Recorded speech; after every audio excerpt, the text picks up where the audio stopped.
Olá, meus pequenos e grandes jogadores! Hoje, além de mostrar o jogo e as regras, teremos uma entrevista exclusiva com seu autor. Fique aqui comigo!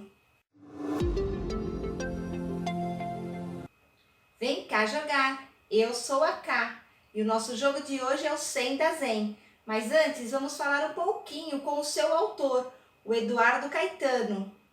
Edu, nos conte um pouquinho sobre você. Olá, Cá. Aqui é o Eduardo Caetano.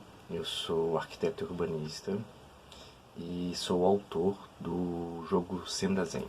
Já tem um tempo que eu trabalho com os jogos. Mais recentemente, tem uns 3 anos, eu tenho trabalhado com jogos abstratos de estratégia, que tem sido minha paixão. Mas desde 2011 eu trabalho com jogos de contar história, jogos de RPG, jogos narrativos, né, LARPs, story games. Já tem uns 6 meses que eu estou trabalhando em tempo integral com jogos, desde quando eu me mudei para Jericoacoara, no norte do Ceará. Sendo que eu sou mineiro, né, sou nascido em Belo Horizonte e morei a vida inteira ali no Sudeste. Daqui a pouco vou mostrar o jogo, mas antes nos conte de onde veio a inspiração para criá-lo. A inspiração para o Senda Zen veio da junção de alguns elementos, assim. O primeiro deles é aqueles joguinhos, na verdade são quebra-cabeças, né? Uns quebra-cabeças que a gente comprava em banca ali. Eu lembro muito da minha infância nos anos 80, quando eu morava em Jundiaí, eu comprava muito daqueles quebra-cabeças de deslizar os tiles, né? Eram uns quebra-cabeças que você montava imagens ou arranjava as palavras, né, as letras. E essa mecânica de deslizar, né, sempre me intrigou, assim.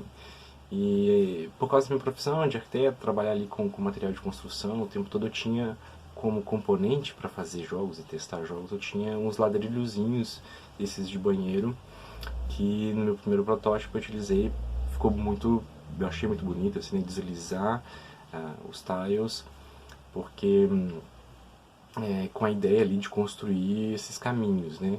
A ideia é que o jogador construísse o seu próprio caminho, ao mesmo tempo em que oferecia um puzzle, né, um quebra-cabeça para o oponente. O jogo tem uma experiência muito contemplativa, introspectiva, né? E não existe conflito, né? Não existe eliminação de peças. Então, isso somado à ideia de construir o seu próprio caminho me parecia muito amarrado a esse conceito de uma senda, de um caminho zen, né? De percorrer pacificamente um caminho até alcançar um objetivo. E a interação que você tem com as outras pessoas, no caso o oponente, ela altera o seu caminho, mas é você quem constrói e trilha o seu caminho. E quais outros jogos você já publicou?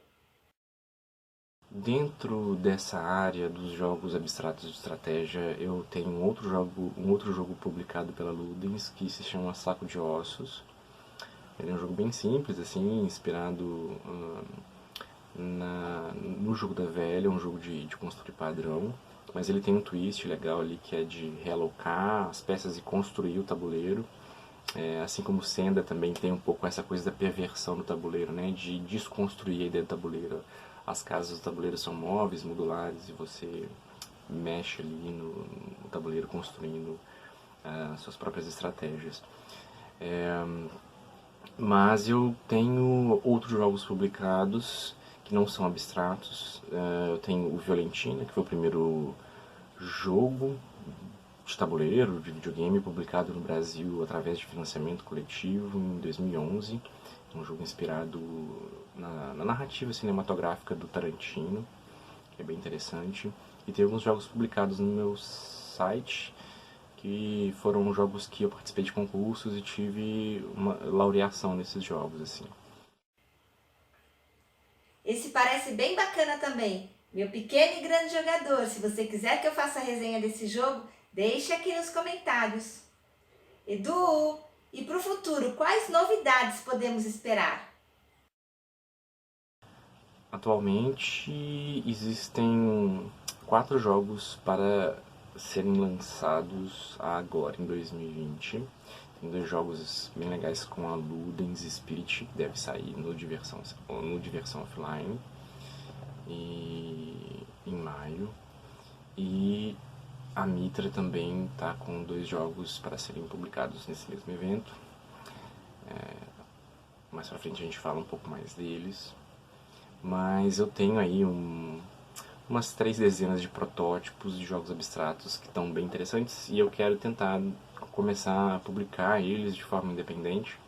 Existem uns planos aí para esse ano de tentar fazer um financiamento recorrente e com a ajuda da comunidade, do pessoal que gosta de jogos abstratos de estratégia, construir aí essa comunidade em torno dos jogos abstratos e, ao mesmo tempo, auxiliando no financiamento dessas versões em miniatura mais acessíveis de jogos abstratos de estratégia.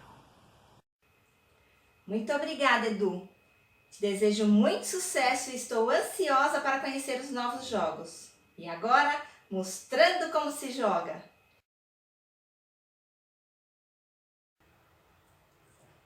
O jogo Senda Zen vem nessa caixinha pequenininha, de uns 20 por 20 centímetros mais ou menos.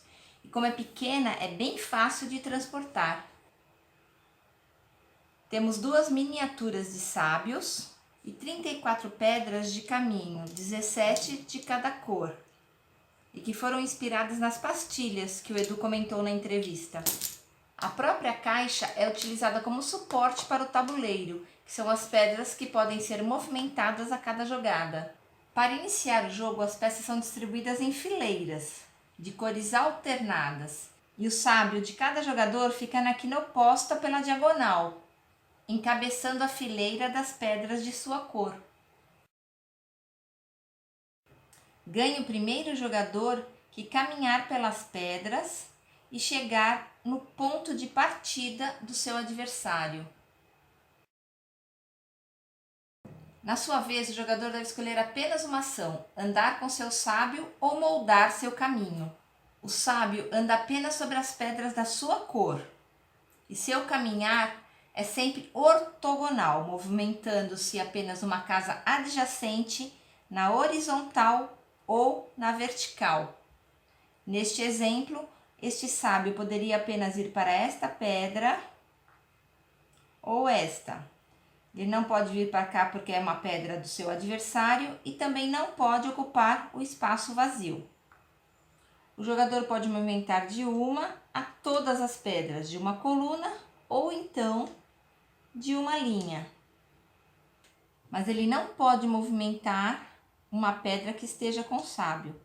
Neste caso, se ele quisesse mexer nessa linha, ele poderia movimentar apenas esta pedra. E também não pode movimentar uma fileira que tenha sido movimentada na jogada imediatamente anterior.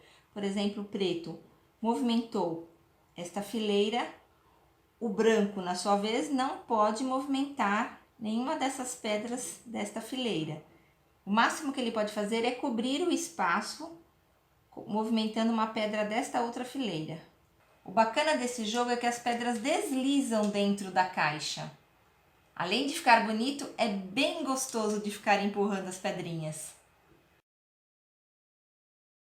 É sugerido que o jogador mais paciente comece o jogo. Vou ter que me esforçar muito para conseguir começar. As jogadas são alternadas e em sua primeira jogada, o sábio deve subir na peça adjacente correspondente à sua cor. Vez do outro jogador que faz a mesma coisa. O preto agora decide deslizar as pedras dessa forma. Vez do branco, o preto caminha, o branco também decide caminhar. O preto desliza as pedras. Branco, vez do preto, o branco caminha.